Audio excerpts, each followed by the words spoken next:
What is a cash flow problem? You know, it's odd. Half of all small business failures were actually profitable on paper. Your profit and loss statement says you made 200 grand this year, but your bank account says you don't have any money in the bank.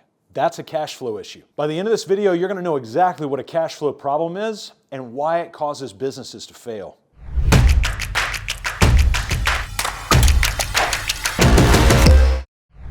We've got a dog as a family, and I've got this bad habit. There's a lot of times that we'll be playing with a dog, and the dog will have a toy, and I'll have the toy, and I'll be playing with the dog, keeping the toy away from the dog's chasing the toy, and then I realize I'm 5 minutes in, and the dog still hasn't gotten the toy. Like at some point, I just need to give the dog the toy. That running around, what my dog feels in that moment, is a lot of times what we feel as business owners when we're trying to solve a cash flow problem and we keep running the same script over and over and over again. We look at the P&L and go, that's positive. I look at the bank account and go, that's negative. Like, what's happening? And it's the same cycle over and over and over again. So what we do is we go into our team and we scream something different. This has got to change. We've got to do this thing different. And then we wake up the next day and we have the same knot in our stomach because of the same issue that has happened this entire time. We've got to do something different if we want to see some different results. And so I'm going to walk you through that right now and how to fix these cash flow problems. So the conundrum is somehow the money disappeared, but you have no idea where it went because on the sheet of paper it says it's there.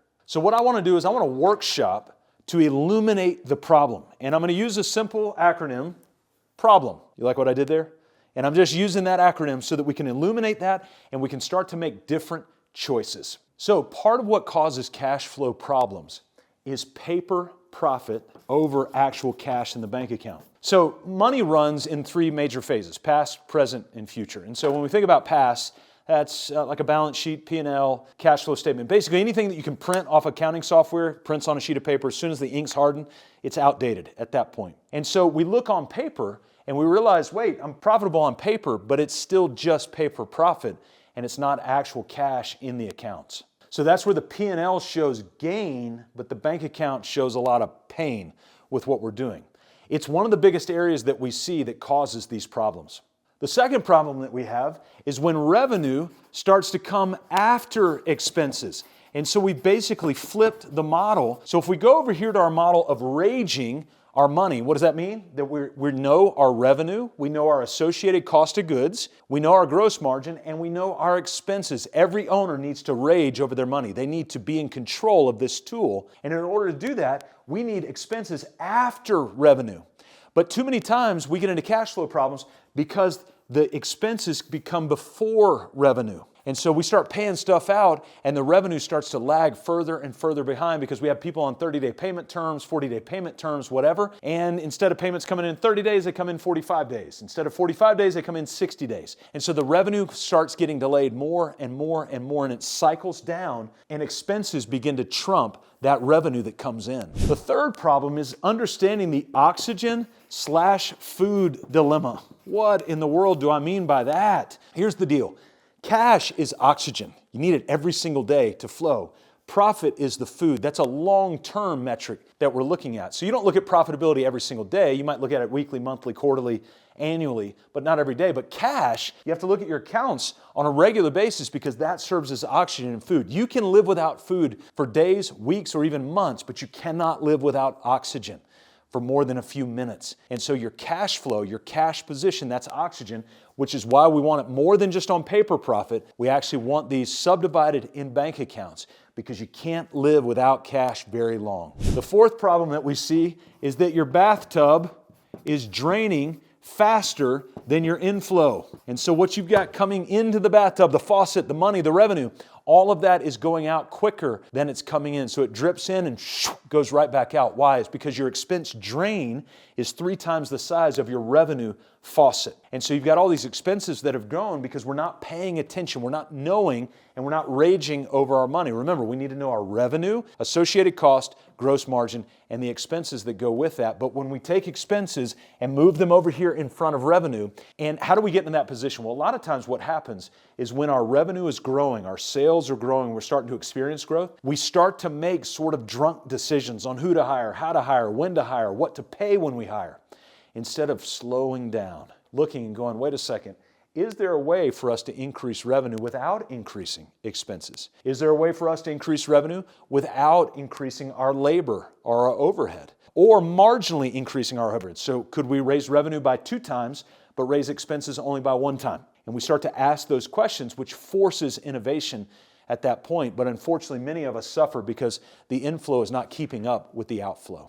Another problem we experience with cash flow is that this line of credit just keeps on revolving. And so we call it a revolving line of credit, and it cycles and cycles and cycles, and maybe I even put the infinity sign in here. It just sort of keeps going on and on and on. Listen, line of credit, money from the bank is meant to be leveraged short term to do strategic things with it. Unfortunately, what we end up doing is leveraging it long term in order to do non-strategic things just to keep us afloat. Staying afloat is not strategic. Forward-looking progress, thoughtfulness into the future. Remember, money flows in past, present, and future. Future relates to budgets, pro formas, forward-looking thinking. But when we get caught up in the now, when we allow our expenses to come in front of our revenue, all of a sudden we're dependent on other people's money, which is usually very expensive.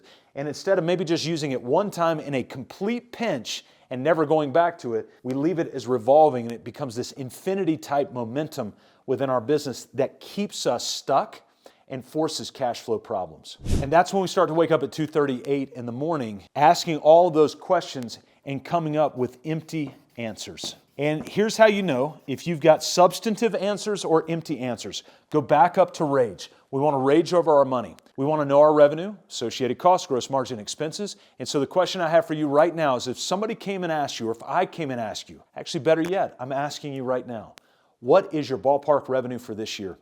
What's your cost of goods percentage for this year? What's your gross margin for this year, which is pretty easy, revenue minus cost of goods? And what are your percentage of expenses this year?